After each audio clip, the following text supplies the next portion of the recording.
UPSC civil services exam और उसका बदलता ट्रेंड। हर साल पेपर में कुछ ना कुछ अनप्रिडिक्टेबल आता है।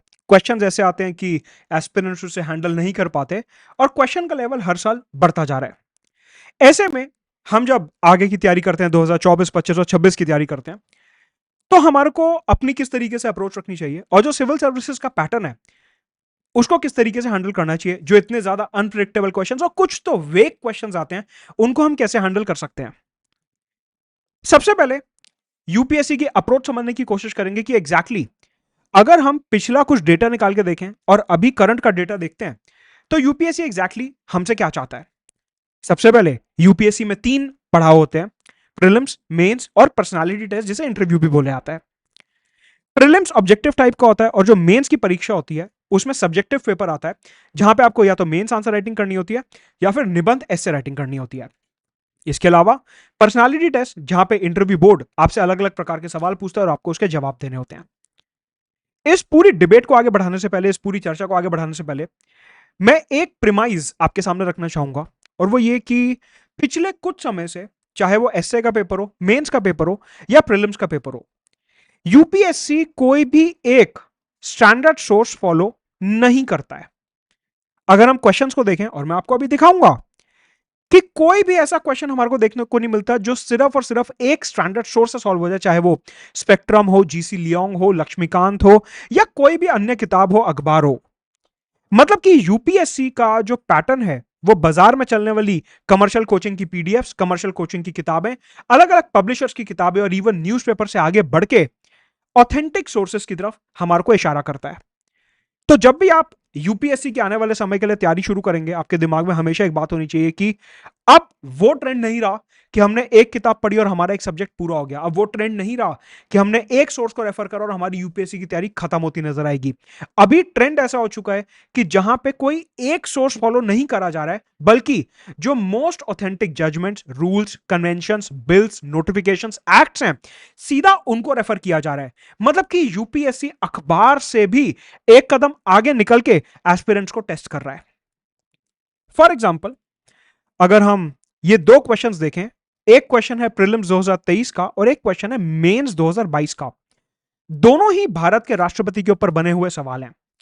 जो प्रीलिम्स का सवाल है वो कहता है कि राष्ट्रपति अगर उनका चुनाव Supreme Court of India null and void कर देता है तो राष्ट्रपति ने जितने भी काम करे हैं वो सारे के सारे इनवैलिड हो जाते हैं। हमारे को पता है स्टेटमेंट गलत है, वो इनवैलिड नहीं होते। मतलब कि इस पर्टिकुलर स्टेटमेंट में यूपीएससी एस्पिरेंट की फैक्चुअल नॉलेज जो है कि एस्पिरेंट ने आर्टिकल 71 ठीक से पढ़ा है या नहीं पढ़ा है, उसको टेस्ट करने की कोशिश करता है। मतलब कि इस क्वेश्चन में फैक्ट जो है उसे टेस्ट किया जा रहा है। Election for the post of president of India can be postponed on the grounds that some legislative assemblies have been dissolved and elections are yet to take place. ये जो पर्टिकुलर स्टेटमेंट है, UPSC यहां पे president and vice president elections act 1952 को test कर रहा है और ये ऐसा कानून है जो ना तो लक्ष्मीकांत में आपको मिलेगा और ना ही अखबार में इसका बहुत ज्यादा मेंशन हमारे को देखने को मिलता है। लेकिन क्योंकि रिसेंटली प्रेसिडेंट और वाइस प्रेसिडेंट के चुनाव हुए थे, इस वजह से यूपीएससी ने सीधा उस कानून में से इस स्टेटमेंट को निकाला। कहने का मतलब है कि इस स्टेटमेंट को फ्रेम करते हुए कोई स्टैंडर्ड सोर्स रेफर नहीं किया गया, बल्कि सीधा पार्लियामेंट द्वारा पास किया गया जो कानून है उसको यहां पे यूपीएससी ने रेफर करा। तीसरा statement, when a bill is presented to the President of India the constitution prescribes a time limit within which he has to declare the assent. मतलब कि इस पर्टिकुलर स्टेटमेंट में यूपीएससी अगेन फैक्चुअल नॉलेज को test करने की कोशिश कर रहा है अबाउट पॉकेट वीटो। ये लक्ष्मीकांत में हमारे को स्टैंडर्ड सोर्स में मिल जाएगा। कहने का मतलब है कि इन 3 में से 2 स्टेटमेंट तो हमारे को स्टैंडर्ड सोर्स में मिल जाएंगे, लेकिन एक स्टेटमेंट सीधा सीधा हमारे को किसी किताब या अखबार में नहीं मिलेगा।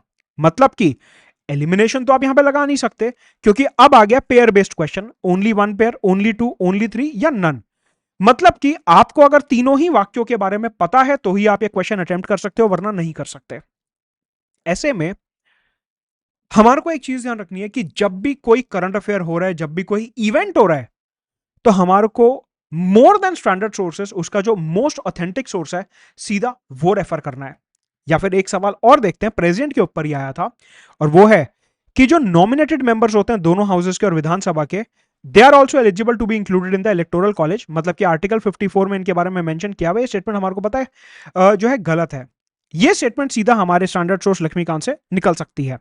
लेकिन अगर हम बात करें higher is the number of elected assembly seats, higher is the value of each MLA, again ये स्टेटमेंट भी हम लक्ष्मीकांत से सॉल्व कर सकते हैं। मतलब कि दो स्टेटमेंट हमारे स्टैंडर्ड सोर्स से निकल रही हैं। अगर हम तीसरा स्टेटमेंट देखते हैं कि मध्य प्रदेश के एमएलए के वोट की वैल्यू जो है वो ज्यादा है केरला के एमएलए के वोट की वैल्यू से, अब ये एग्जाम में तो चमकने वाला है नहीं।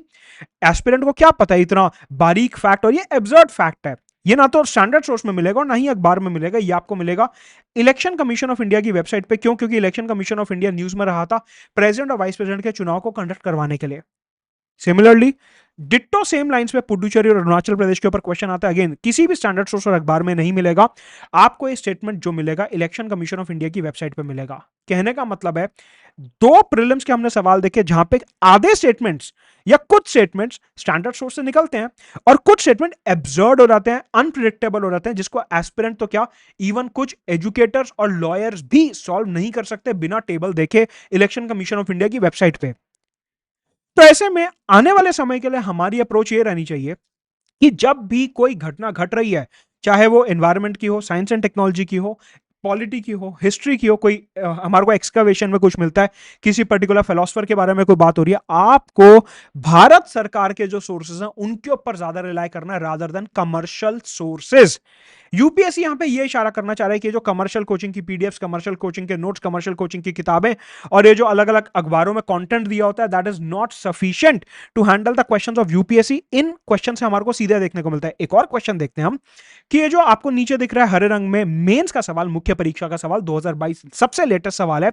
क्या critically examine the procedure through which President of India and France are elected. Bharat और फ्रांस के जो राष्ट्रपति हैं उनका चुनाव किस प्रकार से होता है उसका आप विश्लेषण कीजिए, क्रिटिकली एग्जामाइन कीजिए। मतलब कि उनमें क्या स्ट्रेंथ्स हैं, क्या वीकनेस है, कंपैरिजन क्या है, वो करना है। ये क्वेश्चन है कंपैरिजन ऑफ द कॉन्स्टिट्यूशन को लेके। अगेन अगर हम कोई भी स्टैंडर्ड सोर्स देखने की कोशिश करें, हमारे को जीएस के किसी स्टैंडर्ड सोर्स में नहीं मिलेगा, इंक्लूडिंग लक्ष्मीकांत, डीडी बसु, सुभाष कश्यप, किसी किताब में हमारे को इंडिया और फ्रांस के राष्ट्रपति का इलेक्शन प्रोसेस का कंपैरिजन नहीं मिलेगा। इवन अगर हम बड़े से बड़े अखबार की भी बात करते हैं, कोई सा भी अगर हम अखबार ले लें, चाहे वो इंडियन एक्सप्रेस हो या हिंदू हो, सबने फ्रांस के राष्ट्रपति के पॉलिटिकल एंगल और जियो पॉलिटिकल एंगल तो कवर करे, लेकिन भारत के राष्ट्रपति से वो अलग कैसे हैं ये किसी अखबार ने कवर नहीं करा। तो ऐसे में एस्पिरेंट करे क्या? और आप देखिए ये जो अनप्रिडिक्टेबिलिटी है, इसको लेके जो पूरा शोर मस्त है, ये प्रीलिम्स में ज्यादा है क्योंकि वहां पे लोग ज्यादा अपीयर हो रहे हैं। लेकिन अगर हम मेंस के क्वेश्चंस को ध्यान से देखते हैं तो वहां पे भी हमारे को बराबर की अनप्रिडिक्टेबिलिटी देखने को मिलती है। आपके सामने सवाल है कि फ्रांस के राष्ट्रपति का प्रोसेस हमारे को एग्जामाइन करना है, ये आपको किसी सोर्स में मिलेगा नहीं, और एस्पिरेंट्स को इसमें प्रॉब्लम हुई। इट मींस कि चाहे प्रीलिम्स का स्टेज हो या मेंस का स्टेज हो, यूपीएससी का नेचर सेम है कि अगर कोई भी घटना घट रही है तो उसकी तह तक आपको जाना है, उसकी जड़ तक आपको जाना है, उसके रूट तक आपको जाना है। आपको यह सोच के संतुष्टि नहीं करनी है कि अभी यह मुद्दा किताब में नहीं दिया हुआ या अखबार में नहीं दिया हुआ तो मेरा टॉपिक कवर हो गया, जितना अखबार या किताब में आया था मैंने सब पढ़ लिया, अभी यह टॉपिक मेरे लिए खत्म हो चुका है। यह अप्रोच अब काम नहीं करेगी गिवन कि कैसे अनप्रिडिक्टेबल पेपर होता जा रहा है। अगर कोई भी आपको बड़ा इवेंट देखने को मिलता है अपने आसपास, उसके जड़ तक, उसके रूट तक आपके लिए जाना बहुत जरूरी है। तो फॉर एग्जांपल अगर हम एक मुद्दा पकड़ें प्रेजेंट का, कि सपोज आप 2024, 25, 26 की तैयारी शुरू कर रहे हैं और आप राष्ट्रपति का कॉन्सेप्ट पढ़ रहे हैं, तो वहां पे आपको फैक्चुअल कॉन्सेप्ट्स तो एनालाइज करना ही है, एनालिटिकल एस्पेक्ट भी आपको साथ के साथ एनालाइज करना है। मतलब कि आपका माइंडसेट इस तरीके से चलना चाहिए कि अगर मैंने एक टॉपिक, एक मुद्दा उठा लिया तो उसको मैं प्री और मेंस दोनों के नजरिए से कवर करूंगा। अभी ऐसा दौर नहीं रहा कि पहले मैं सिर्फ प्री की तैयारी करूंगा और फिर मैं मेंस के ऊपर आ जाऊंगा, नहीं, अभी वो दौर खत्म हो चुका है। अभी होगी कॉम्प्रिहेंसिव तैयारी कि अगर आप एक पर्टिकुलर टॉपिक उठा रहे हैं तो सपोज आपने प्रेजेंट उठाया तो उसमें जितने भी फैक्ट्स हैं मैं उनको भी कवर करने की कोशिश करूंगा, जैसे कि article 71, pocket veto, 54, 55, impeachment process, जितने भी हमारे को चीजें दी हुई हैं वो फैक्चुअली जो है समझने की कोशिश करेंगे। और साथ में उसका एनालिटिकल एस्पेक्ट भी देखेंगे। यहां पे मेंस में हमारे को प्रेसिडेंट के ऊपर और अच्छे क्वेश्चंस बन सकते हैं कि बताइए राष्ट्रपति को जब हम इलेक्ट करते हैं उस टाइम पे सेंटर और स्टेट दोनों पार्टिसिपेट करते हैं, मतलब कि राष्ट्रपति इज अ फेडरल ऑफिस, वो एक संघीय ढांचे के अंदर आता है। लेकिन जब हमारे को आर्टिकल 61 के अंदर राष्ट्रपति को हटाना होता है तो उस टाइम पे सिर्फ पार्लियामेंट के मेंबर्स पार्टिसिपेट करते हैं, स्टेट लेजिस्लेचर के मेंबर पार्टिसिपेट नहीं करते। इसका मतलब इलेक्शन का प्रोसेस जो है वो फेडरल प्रोसेस है, लेकिन हटाने की जब हम बात करते हैं तो वो एक क्वाजी फेडरल प्रोसेस में कन्वर्ट हो जाता है। बताइए इसमें क्या फर्क है? इस तरीके से कॉन्स्टिट्यूशन के बेसिक स्ट्रक्चर से लिंक करते हुए कोई अच्छे खासे क्वेश्चंस मेंस में बन सकते हैं। कहने का मतलब है जब भी हम कोई टॉपिक उठाएंगे, अब हम ये नहीं सोचेंगे कि हमारे को सिर्फ प्री के पॉइंट ऑफ व्यू से पढ़ना है, सिर्फ मेंस के पॉइंट ऑफ व्यू से पढ़ना है, नहीं। अब जो मुद्दा हमारे को पढ़ना है वो प्री और मेंस दोनों के पॉइंट ऑफ व्यू से पढ़ना है। क्वेश्चंस हमारे सामने है। आप ये देखिए, मैंने यहाँ पे स्क्रीनशॉट लगाया इंडियन एक्सप्रेस का, जितनी भी उन्होंने फ्रांस के राष्ट्रपति की कवरेज करी उसमें कहीं पे भी उन्होंने ये मेंशन नहीं करा कि फ्रांस के राष्ट्रपति का चुनाव किस प्रकार से होता है। उन्होंने कवर करा सिर्फ जियोपॉलिटिकल एस्पेक्ट और फ्रांस की जो डोमेस्टिक राजनीति है वो किस तरीके से इंपैक्ट होगी, वहां पे सिर्फ ये कवर किया गया। एक और एग्जांपल लेते हैं। प्रीलिम्स 2023 में एक क्वेश्चन आया जिसके ऊपर काफी कंट्रोवर्सी हुई कि जो ड्यू प्रोसेस ऑफ लॉ होता है इसका क्या मतलब है। इसका मतलब नेचुरल जस्टिस है, इसका मतलब प्रोसीजर एस्टैब्लिश बाय लॉ है, इसका मतलब फेयर एप्लीकेशन ऑफ लॉ है, इसका मतलब इक्वालिटी बिफोर लॉ है। अलग अलग एजुकेटर्स, अलग अलग ट्रेनर्स इसकी अलग अलग इंटरप्रिटेशन दे रहे हैं मेनका गांधी जजमेंट 1978 के माध्यम से। लेकिन समझना यह है आंसर चाहे कुछ भी हो, लेकिन ये डायरेक्ट क्वेश्चन नहीं है स्टैंडर्ड सोर्स से। ये लक्ष्मीकांत डीडी बसु सुभाष का सबसे डायरेक्ट क्वेश्चन नहीं है, ये एनसीईआरटी से डायरेक्ट क्वेश्चन नहीं है। इसी आर्टिकल के ऊपर, आर्टिकल 21 के ऊपर मुख्य परीक्षा 2017 में एक सवाल बनता है, examine the scope of fundamental rights in the light of the latest judgement of the Supreme Court on right to privacy. KS Puttaswamy judgement के ऊपर एक क्वेश्चन था कि आर्टिकल 21 का इस्तेमाल करके सुप्रीम कोर्ट किस तरीके से हमारे मूल अधिकारों को एक्सपैंड कर रहा है। अब देखिए, दो सवाल आपके सामने है, एक प्रीलिम्स का सवाल और एक मेंस का सवाल, और दोनों ही ना तो सीधा सीधा अखबार से सॉल्व होंगे क्योंकि किसी अखबार में इस क्वेश्चन का आपको आंसर नहीं मिलेगा। हां, यह है कि एडिटोरियल्स में थोड़ा थोड़ा थोड़ा थोड़ा आपको 6-7 एडिटोरियल पढ़ोगे तो पॉइंट्स कनेक्ट होंगे। एक एडिटोरियल में 2 लाइनें मिल गई, एक एडिटोरियल में 3 लाइनें मिल गई। तो अगर हम न्यूज़पेपर की बात करते हैं तो आपको एक सिंगल आर्टिकल में आंसर नहीं मिलेगा। आपने एक दिन एक एडिटोरियल पढ़ा, आपने दूसरे दिन दूसरा एडिटोरियल पढ़ा, तीसरे दिन तीसरा एडिटोरियल पढ़ा, फिर जाके आपके जो पॉइंट्स कनेक्ट होंगे आपको कोई आंसर इसका बनेगा। ये क्वेश्चन और ये क्वेश्चन दोनों ही किसी भी स्टैंडर्ड सोर्स में आपको वर्बैटिम नहीं मिलेंगे। मतलब अप्रोच बदलने की बहुत जरूरत है। शॉर्टकट अप्रोच, पीडीएफ अप्रोच नहीं चलेगी क्योंकि क्वेश्चन का जो लेवल है, आप देखिए आज से ही नहीं 2017 के भी क्वेश्चंस मैं आपको दिखा रहा हूं, ये क्वेश्चन का लेवल बदलता हुआ, बढ़ता हुआ, इंक्रीज होता हुआ, अनप्रिडिक्टेबल होता हुआ हमारे को नजर आ रहा है। लेकिन यूपीएससी क्या बोल रहा है कि अगर पुट्टा स्वामी केस में सुप्रीम कोर्ट ने जजमेंट पास करी है तो उसका बेसिक से एक बार पढ़ लो, जजमेंट ही पढ़ लो थोड़ी सी। 500 पेज की जजमेंट पूरी पढ़ने की कोई जरूरत नहीं है, थोड़ा सा उसका बेसिक पढ़ लो सीधा। अखबार जो है वो सिर्फ यूपीएससी के लिए नहीं छपता, अखबार हर टाइप के एस्पिरेंट के लिए छपता है, इस बात का ध्यान रखा जाए। तो ऐसे में क्या दिया हुआ है कि आर्टिकल 21, ये जो हमारे को राइट टू प्राइवेसी दिया हुआ है, थोड़ी सी अगर जजमेंट खुद से पढ़ी होती तो इसका शायद खुद से आंसर कर पाते। ये जो पर्टिकुलर टॉपिक है ये अगेन सीधा स्टैंडर्ड सोर्सेस कवर नहीं होता। इट मींस यूपीएससी कोई भी स्टैंडर्ड सोर्स फॉलो नहीं कर रहा। सिमिलरली अगर हम एक एसए का क्वेश्चन देखते हैं, ships don't sink because of water around them but ships sink because water that gets into them. इसको अगर हम फंडामेंटल राइट से लिंक करते हैं तो मतलब कि अगर सरकार अपनी शक्ति का जरूरत से ज्यादा प्रदर्शन करने की कोशिश करती है, लोगों के अधिकारों का हनन करने की कोशिश करती है, तो ऐसे में लोगों के जो अधिकार हैं वो डूब सकते हैं। इस एसे में फंडामेंटल राइट से रिलेटेड कई सारे मुद्दे हम रेस कर सकते थे।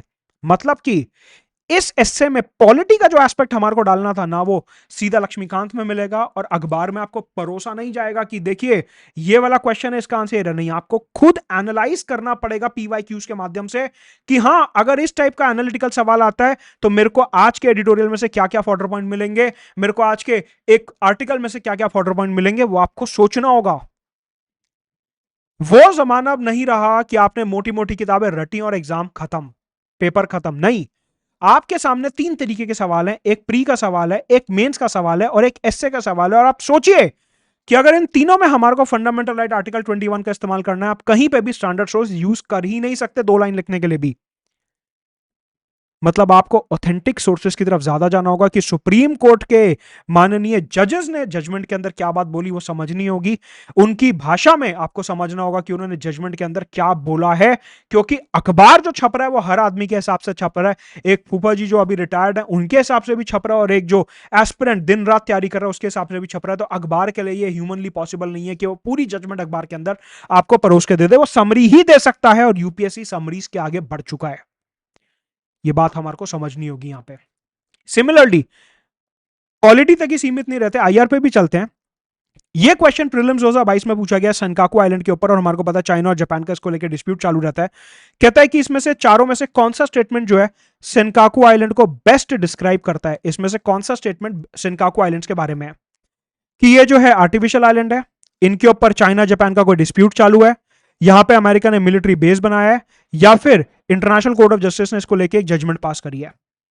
ये हो गई इंडो पैसिफिक को लेके एक स्टेटमेंट, कि हमारा जो इंडो पैसिफिक एरिया है उसको लेके एक स्टेटमेंट हो गई।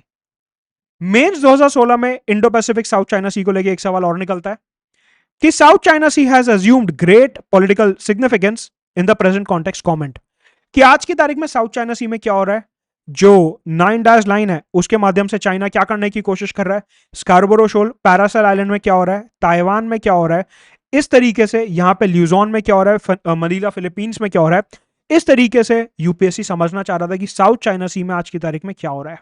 आप समझिए, मुद्दा एक ही है इंडो पैसिफिक, लेकिन प्रीलिम्स में उसका पूछा जियोपॉलिटिकल और ज्योग्राफिक एंगल, मतलब कि दो एंगल्स को लिंक कर दिया कि सेनकाकू आइलैंड की ज्योग्राफी पता होनी चाहिए एक तो, और दूसरा चाइना और जापान के बीच में जियोपॉलिटिकल डिस्प्यूट है।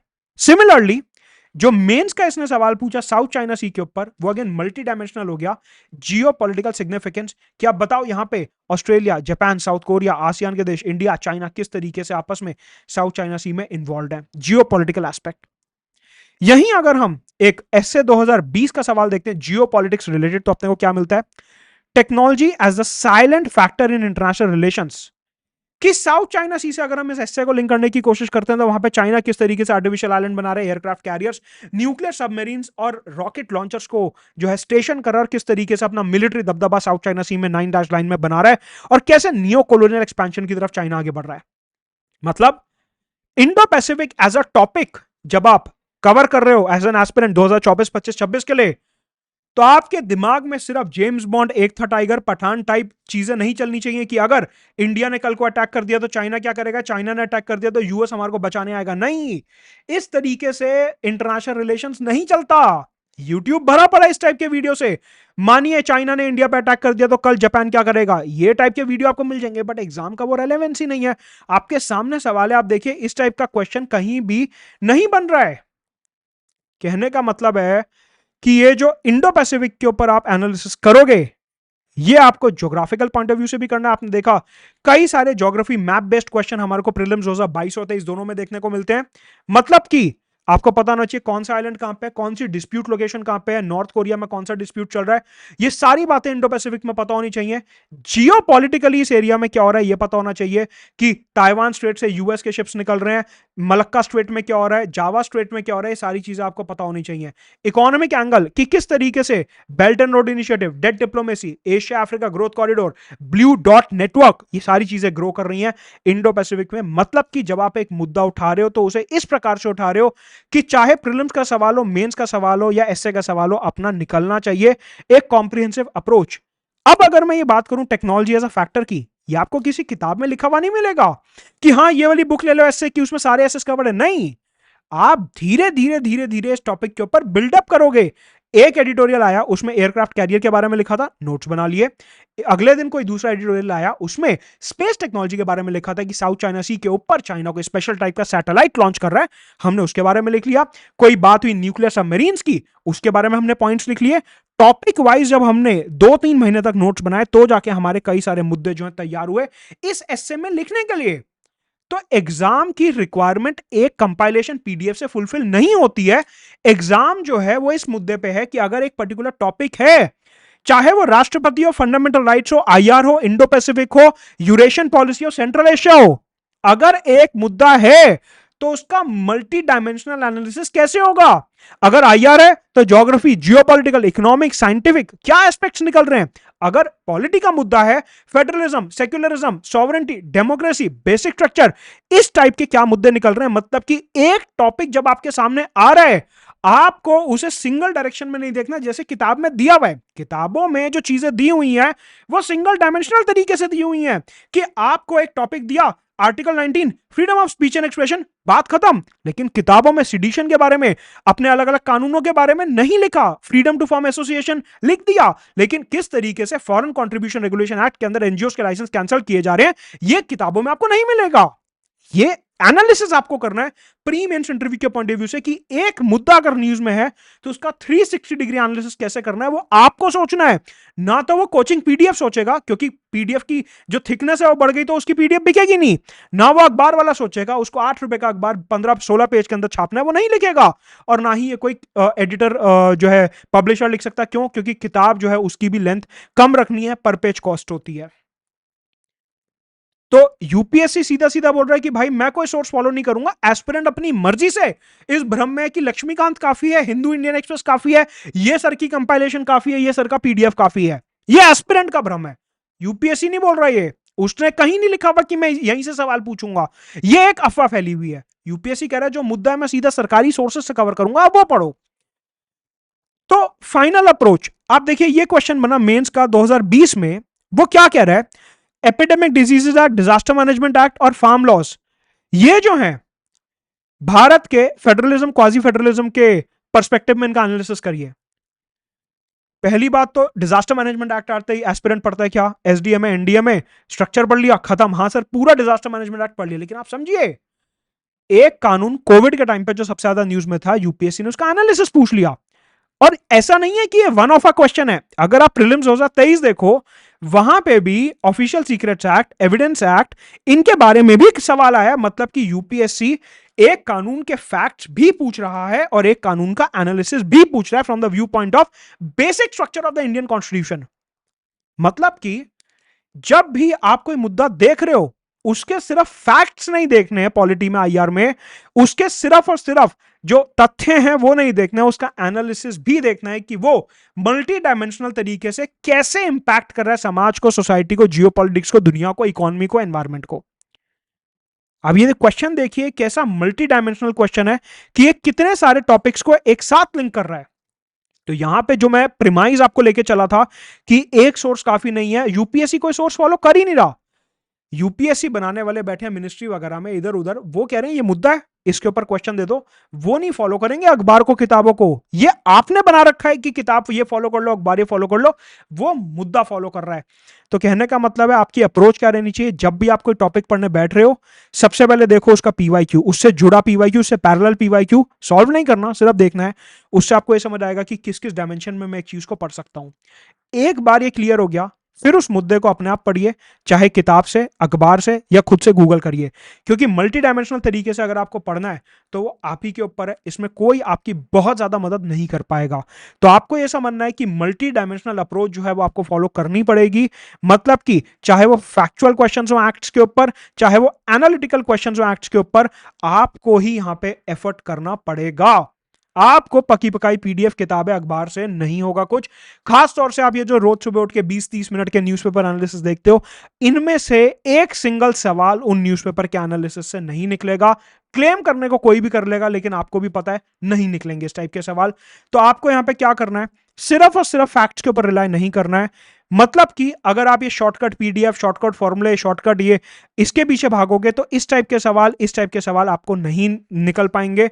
आपको अप्रोच में बदलना होगा, खुद से रिसर्च करनी पड़ेगी मुद्दों के ऊपर। इवन यूपीएससी पिछले 5 साल में क्लियरली बोल चुका है कि अखबार के सहारे भी मत बैठिए। वो बात सही है कि इस टाइप के जो सवाल आते हैं, इसका मतलब ये नहीं कि आप ओवर पीएचडी में लग जाओ कि अखबार में किसी भी कानून का नाम दिखा तो अब मैं ओवर पीएचडी करूंगा क्योंकि ऐसा एक सवाल आ गया। 100% आपको अटेम्प्ट नहीं करना, आपको और 15 सब्जेक्ट संभालने हैं। तो आप जितना कोशिश हो पाए उतना, जो बहुत ज्यादा न्यूज में मैग्नीफाइड है, जूम्ड है, जितना पॉसिबल हो पाए उतना रिसर्च करके पढ़ने की कोशिश करिए। लेकिन जरूरत से ज्यादा पीएचडी भी ना करिए, क्योंकि इस टाइप के सवालों को छोड़ना ही बेहतर है। ये तो इवन खुद वकील भी सॉल्व नहीं कर सकते। तो आपको यहां पे क्या फॉलो करना है? एक बैलेंस, कि एक मुद्दा है, उसको जितना डिटेल में पढ़ पाओ पढ़िए, अपने आप को अखबार और लक्ष्मीकांत से मत रोकिए कि हाँ अभी अखबार में इतना है, लक्ष्मीकांत में इतना है, एक पर्टिकुलर स्पेक्ट्रम जीसी लॉन्ग में इतना है तो मैं रुक जाऊं, नहीं। उसके आगे यूपीएससी ऑलरेडी जा चुका है। हमने यहाँ पे कई सारे जो क्वेश्चंस वो देखे कि कैसे 2017 के बाद से यूपीएससी ने अखबार और स्टैंडर्ड सोर्सेज के आगे निकलना शुरू कर दिया था। लेकिन इसका मतलब ये नहीं है कि जितने भी कीवर्ड्स आ रहे हैं अखबार में उसकी 10 घंटे लगा के पीएचडी करनी है। कुछ क्वेश्चंस तो छोड़ने ही पड़ेंगे क्योंकि ह्यूमनली पॉसिबल नहीं है टैकल करना। तो बैलेंस क्या बनाना है, जो मोस्ट इंपॉर्टेंट मुद्दे हैं उनको अपने हिसाब से पढ़ेंगे, शॉर्टकट पीडीएफ के ऊपर बहुत ज्यादा रिलाय नहीं करना। अखबार, Laxmikanth, standard sources, GC Leong, Spectrum से आगे बढ़ के भी अगर पढ़ना पड़े तो पढ़ेंगे, लेकिन इस टाइप के जो एकदम बिना सिर पैर के सवाल हैं उनको टैकल नहीं करेंगे, उनको छोड़ देंगे क्योंकि 100% वैसे भी सॉल्व नहीं करना है। तो जो प्रिमाइस हमने शुरू करा था कि यूपीएससी एक सोर्स को फॉलो नहीं करता, वो यहां पे पूरा होता है। अनअकैडमी पे नए बैचेस शुरू हो रहे हैं, यूज करेंगे रेफरल कोड मदद गुप्ता 50% डिस्काउंट और क्वालिटी एनरिचमेंट प्रोग्राम के लिए you'll use the referral code मदद गुप्ता। प्री मेंस इंटरव्यू के पॉइंट ऑफ व्यू से current affairs, GS, CSAT, optional सब कुछ आपको एक जगह पे मिलेगा। 5 जून से अपना आरंभ बैच शुरू हो रहा है और अगर आपका प्रीलिम्स 2024 क्लियर होता है तो आपका free quality enrichment programme Delhi में अनअकैडमी ऑर्गेनाइज कराएगा। इसके अलावा ऑप्शनल के जो बैचेस हैं वो शुरू होने वाले हैं एंड प्रीलिम्स एनालिसिस का लिंक आपको डिस्क्रिप्शन में दिया हुआ है। ऑफलाइन बैचेस भी शुरू हो चुके हैं। Let's crack it.